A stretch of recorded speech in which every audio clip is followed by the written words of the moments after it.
Imagine you're back in school. You've enrolled in pottery class.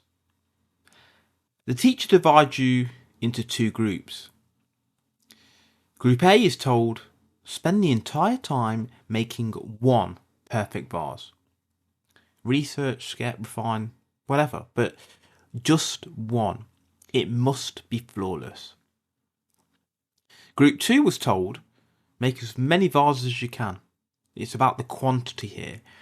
Your grade depends on the total number produced, not the quality. At the end of the semester, who made the better vase? It wasn't the perfectionist. It was the group making vase after vase, day after day. Why? Because progress isn't about planning perfection. Progress is about doing the reps and learning along the way. Perfection doesn't exist, but maths does. If you want to win in any area of life, it's a numbers game. So the Pottery Experiment is a real study. The quantity group made better vases because they got more feedback. They became immune to failure. They didn't overthink or freeze, and every bad vase was just a stepping stone to another one. Meanwhile, the perfect vase group spent more time in their own heads, didn't they? Planning, adjusting, second guessing, and some didn't even really get to do much with the vase, did they? In the end, there's only just one perfect one. So skill doesn't come from thinking. It comes from trying, failing, refining, and repeating. So volume wins, doesn't it? It's a universal principle. You want to land a high ticket item or client, maybe it takes 100 pitches.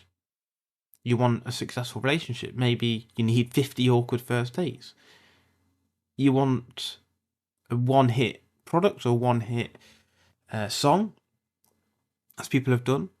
Maybe you need to try 20 side hustles before one sticks, or 20 different songs, or 20 different business ideas. Maybe you want one viral post. Maybe it's video number 375 that works. The more you try, the more you learn. The more you learn, the better your instincts become. And the better your instincts become, the greater your odds of hitting the mark. You could do the same example with archers. Imagine two archers. One waits for months, studying wind speeds, angles, arrow heights, visualising the perfect shot, blah blah blah. The other fires 10 arrows every day. Who hits the bullseye first? Who understands the bow better?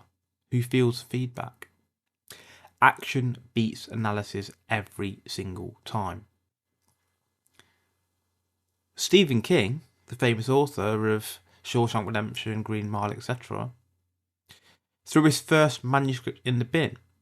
His wife retrieved it for him. That manuscript was Carrie. But only after dozens of short stories that paid $10 a piece. James Dyson created over 5,000 failed prototypes before inventing the vacuum that made him a billionaire. There's progress in failure. You can't look for perfection. It's a numbers game. And you've got to stay in it long enough for it to pay off. You are buying tickets to the success lottery every time you play. Every time you take action, you're buying a ticket. You reach out to a client. Ticket. You record a new podcast. Ticket. Go on a date. Write a new book. Whatever. Ticket, ticket, ticket. Now imagine someone just buys one ticket their whole life. And someone else who buys 100 tickets a week. Who's more likely to win? It's not about luck, it's about maths. It's a game of exposure, and exposure is volume. Let's be honest, perfectionism is just a fancy form of fear. Oh, I'm going to wait to get it right. I don't want to be judged by other people. I need to prepare more. I don't want to lose. Because they believe that it's going to affect their confidence and they want to get things 100% right. It's not how it works, unfortunately. Would you ever walk into a gym and expect to bench press 200 kilos without ever lifting before? Of course you wouldn't. So why are you expecting to be have a business that turns into $1 billion enterprise at day one? You don't get strong by reading about push-ups. You get strong by doing them. So applying these numbers then. So yeah, in business, 100 messages sent, 10 replies, 1 conversion. In dating, 20 dates, 19 might be bad, 1 might spark. Write 50 songs, 1 might go viral. Do 30 gigs, public speaking or whatever. First 10 are shaky, the 31st, it's amazing. Consistency beats talent.